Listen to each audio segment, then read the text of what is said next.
No, I think we need to give you the brief of why we are here. The important thing that we are here for is to provide a platform for African and Kenyan businesses to do trade. The political leaders of the African continent afforded the opportunity for corporates, entrepreneurs, SMEs to be able to trade across the continent. That is what they gave through the FCFTA. But there still remains a number of challenges. One of the challenges is access to information. The second challenge is to do with verification of the trading partners. The other one is payments and settlements, and then also logistics. So the ATG platform is an ecosystem that we are now providing to traders, corporates, financial institutions, so as to facilitate trade across the borders. And this is the main purpose of us activating the ATG platform in Kenya.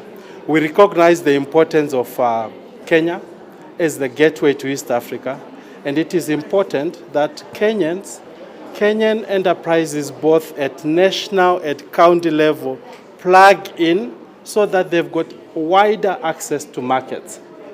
We're thinking here markets, it's good to have an internal market, which is what Kenya borders give you, but regional markets are also important because they're a member of COMESA and the East Africa community.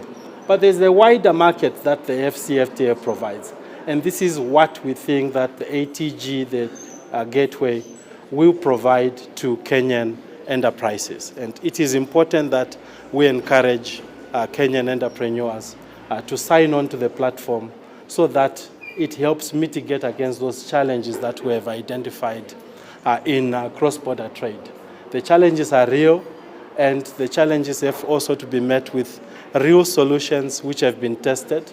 And activation today is important so that we widen participants and Kenyans can have access to markets in West Africa, Central Africa, in North Africa, because in those markets as well, we are signing up participants on the platform who are verified through our Mansa product, and the ATEX platform will give them the opportunity to know that once you contact a client or a supplier on that platform, they are verified, and we reduce the chances of malpractices in trade. That's what is important today. Yes. Yeah. First, on the local currencies, you said that we will be trading in local currencies. What does that mean exactly?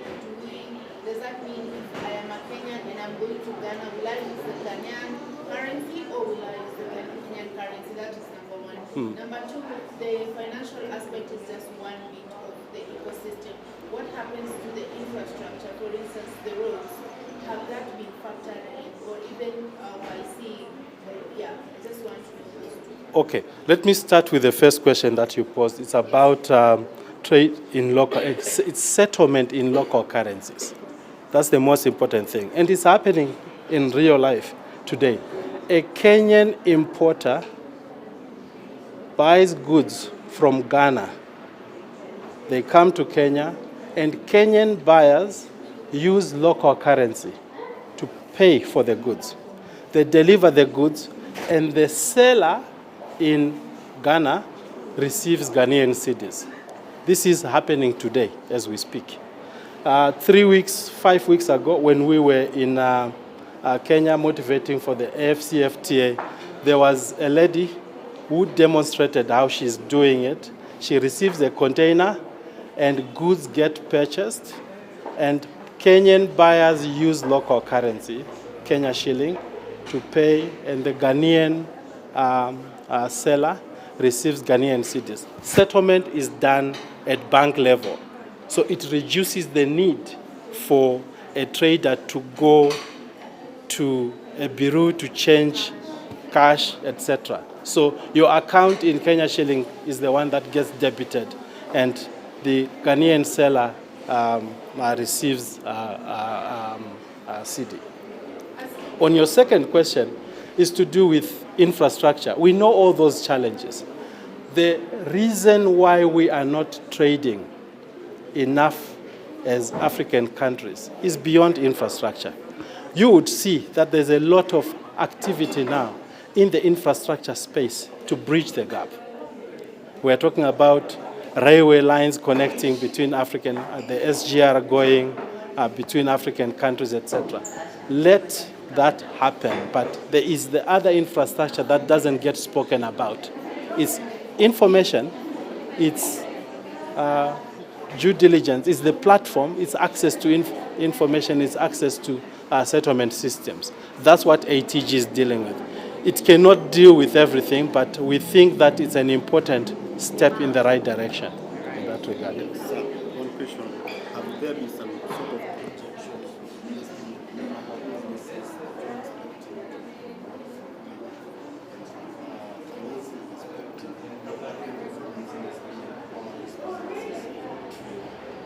It's early days on the numbers, but we believe that the activation that we have today.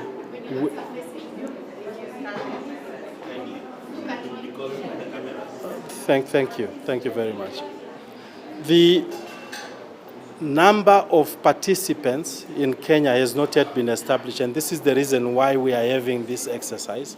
We will be doing some kind of an assessment of what we have in the numbers, but I think the real reason why we are here is to get as many participants as possible to come in and join on the platform. And then on the financing side, Afreximbank will provide financing when it is requested for by participants on the system, but we also work with partners. There are financial institutions that are members of the ecosystem. They can provide local currency lendings to their traders on the platform. Just a quick follow-up on the financing bit of it. Yeah. Do you have an idea of how much you've set aside for this? No, it's as to the demand. We don't have a figure set aside for it, but I can assure you that any demand that is there, the partners on the platform can meet it, because it's trade. What you give in funding gets repaid from what the traders generate from their trade. So it does not take away the need to structure the funding. It's trade finance that we are mainly talking about here, because you are financing a trader with either manufacturing goods and then selling them across the market. All right, so what we've seen, particularly with Kenyan banks, is trade financing is one of the weakest links as far as NPLs go. And I just want to know, in terms of addressing that risk, what mechanism are you putting in place to make sure that even as you finance them, then the bank doesn't end up in a very negative position? We are working with local financial institutions who have capacity to lend in local currency. But where additional funding is required, we also have capacity to provide funding to local banks, which can then get extended to the local borrowers in the country. As an African trade gateway, right? So we are talking about utilizing the digital space in terms of financing. What happened to that talk of getting just one local currency for the African continent? Are those talks still in process, or something was shut down? I believe they are, but I think it's beyond just having one currency. It's about integrating the regional settlement systems so that you can have one global system. So you imagine that East Africa has IPS, Southern Africa has another settlement system. PAPS gives this opportunity that everything collapses into one payment settlement system so that we can do trade. You can aspire to have one currency. It will happen when it happens, but in the meantime, I think what's important is to settle in our local currencies. Thank Thank you very much.